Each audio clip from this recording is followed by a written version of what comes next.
In this time of the virus, everyone is worried, justifiably so, about their health.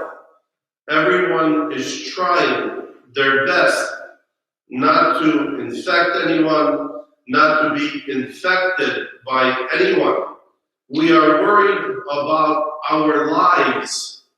And so people in their homes and perhaps in their front or backyards walk around thinking about their life. Often people say, why does God let bad people live so long when so many good people die and die young? It's a question that is asked because we don't think like a father. Would you ever ask a father or a mother, why is your child still alive? They're so bad. You would be frightened, and justifiably so. How could I be so rude, so uncaring as to ask such a question? But when we pose the question to God, whom we call Father, and we ask him about his child, how come your child is still alive? We don't reel back in horror.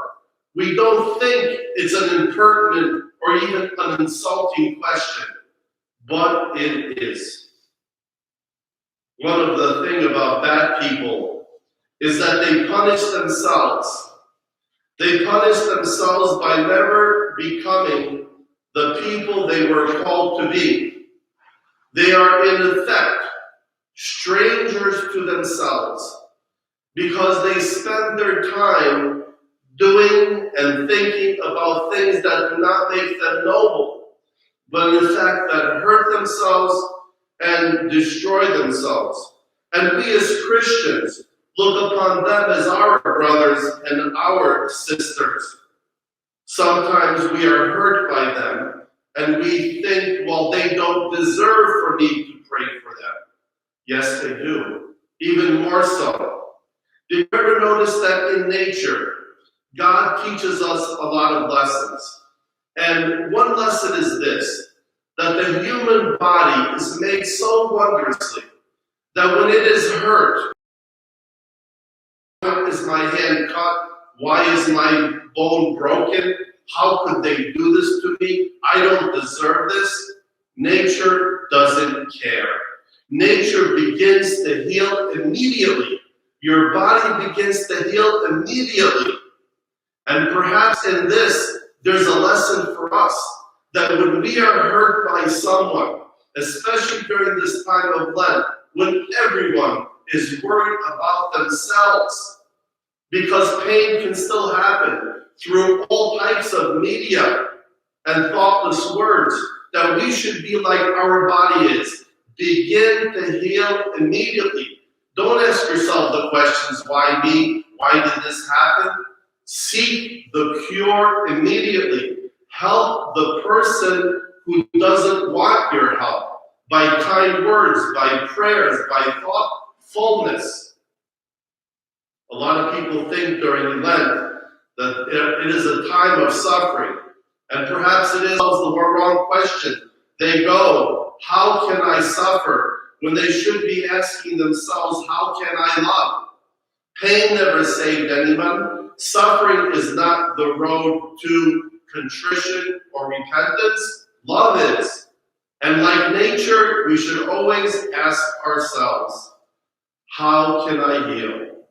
We are reminded of the value of each of us, whether we call people bad or good or in between, whether they hurt us or ignore us, whether they love us or hate us. What can you give in exchange for your soul? Even if you gain the whole world, said Jesus, what can you give in exchange for yourself?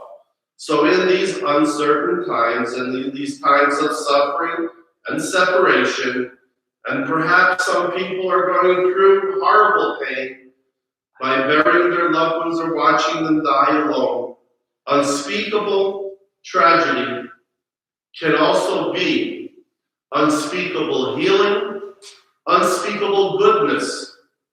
We can be filled with wonder when we look at pain and don't ask silly questions, why, but profound questions. How can I love more in this moment, in this time, that I can produce a society, yes, inflicted by pain, but full of hope and promise when people look at each other as an opportunity to love one another. Slava Isusu Christu.